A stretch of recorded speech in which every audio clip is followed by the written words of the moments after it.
Méditation de la communauté des disciples du Christ vivant en ce mercredi de la 29e semaine du temps ordinaire, année liturgique C. Évangile de Jésus-Christ selon saint Luc, au chapitre 12, les versets 39 à 48. En ce temps-là, Jésus disait à ses disciples : « Vous le savez bien, si le maître de maison avait su à quelle heure le voleur viendrait, il n'aurait pas laissé percer le mur de sa maison. Vous aussi, tenez-vous prêts. C'est à l'heure où vous n'y penserez pas que le Fils de l'homme viendra. » Pierre dit alors : « Seigneur, est-ce pour nous que tu dis cette parabole ou bien pour tous ?» Le Seigneur répondit : « Que dire de l'intendant fidèle et sensé, à qui le maître confiera la charge de son personnel, pour distribuer, en temps voulu, la ration de nourriture. Heureux ce serviteur que son maître en arrivant trouvera en train d'agir ainsi. Vraiment, je vous le déclare, il l'établira sur tous ses biens.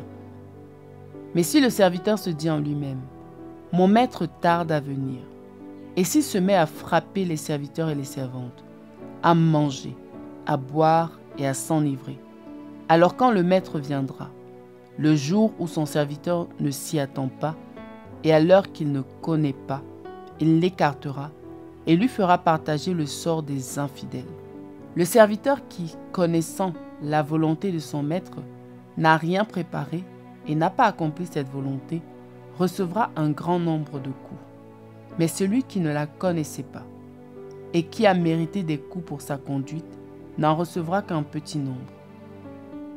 À qui l'on a beaucoup donné, on demandera beaucoup. À qui l'on a beaucoup confié, on réclamera davantage. Acclamons la parole de Dieu. Méditation. Frères et sœurs dans le Seigneur Jésus-Christ, rendons grâce à Dieu pour ce don d'un jour nouveau, où il nous témoigne à nouveau son grand amour. Aujourd'hui, dans l'Évangile selon saint Luc, Jésus enseigne la vigilance à ses disciples en comparant la venue du Fils de l'homme à celle d'un voleur qui vient à une heure inattendue. À son retour, le serviteur fidèle sera béni, mais celui qui abuse de sa responsabilité ou néglige sa mission sera sévèrement puni. Par cette parabole, le Christ Jésus nous appelle à être des serviteurs vigilants, fidèles et engagés. Il nous dit qu'il revient à l'heure que nous n'attendons pas, non pas pour nous effrayer, mais plutôt pour nous motiver à vivre chaque jour comme une préparation joyeuse à sa rencontre. C'est dans notre fidélité quotidienne, dans les gestes simples de prière, de compassion et d'action, que nous devenons ses serviteurs qu'il viendra combler de sa joie. Pour nous aider à comprendre, il nous présente deux catégories de serviteurs. Nous avons d'abord le serviteur fidèle, qui, même en l'absence de son maître, continue à veiller et à accomplir sa mission. Celui-là sera béni et établi sur de plus grandes responsabilités. Ensuite, nous avons le serviteur infidèle, qui profite de l'absence du maître pour agir de manière injuste, violente ou paresseuse. Celui-là recevra une punition proportionnelle à sa faute. Ce texte pose comme base le fait que chacun a reçu des dons de Dieu. Il a donné à chacun des dons, des responsabilités, une mission. Et si certains semblent avoir reçu davantage temps, santé, intelligence, foi, position d'autorité, talent et autres, ce n'est ni une marque de favoritisme, ni un privilège, mais une invitation à servir davantage et plus profondément. Peu importe notre rang dans la société, nous sommes appelés à servir les autres et non pas à nous servir d'eux. Ce texte nous invite donc à reconnaître notre place de serviteur et à choisir quel genre de serviteur nous voulons être. Celui qui reconnaît son rôle et l'assume avec fidélité, ou celui qui se dérobe. Dieu nous fait confiance en nous confiant des responsabilités dans notre vie, dans notre communauté, dans notre Église, dans notre famille. Il attend de nous vigilance, fidélité et service sincère.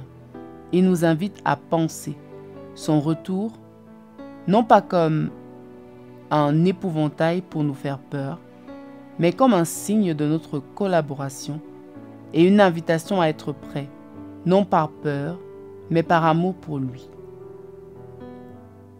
Prenons un moment pour nous interroger honnêtement. Quel genre de serviteurs sommes-nous? Avons-nous tendance à dominer ou à servir? Est-ce que nous reconnaissons les dons et les tâches que Dieu nous a confiés?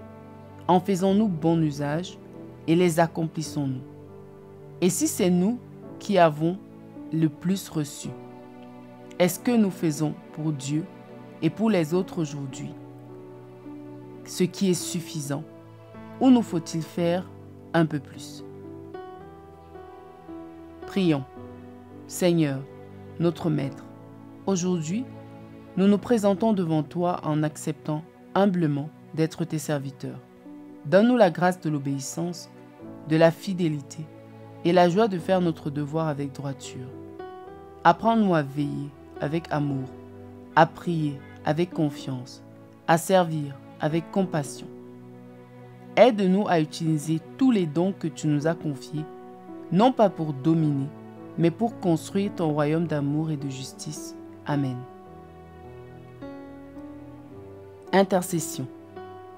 Prions pour les responsables spirituels, éducatifs et politiques à qui tu as confié de grandes responsabilités. Donne-leur un cœur de serviteur et une compassion authentique. Qu'ils ne se laissent pas séduire par le pouvoir, mais qu'ils soient fidèles à leur mission pour le bien de tous et surtout pour les plus faibles. Vierge Marie, modèle de fidélité dans le service, intercède pour eux et pour nous. Exercice spirituel. Aujourd'hui, prenons quelques minutes pour noter les plus grands dons de Dieu dans notre vie. Ensuite, accomplissons chacune de nos activités aujourd'hui avec humilité, en signe de soumission à Dieu, tels des serviteurs. Loué soit Jésus-Christ à jamais. Méditation rédigée par BBC Stéphanie de la communauté des disciples du Christ vivant.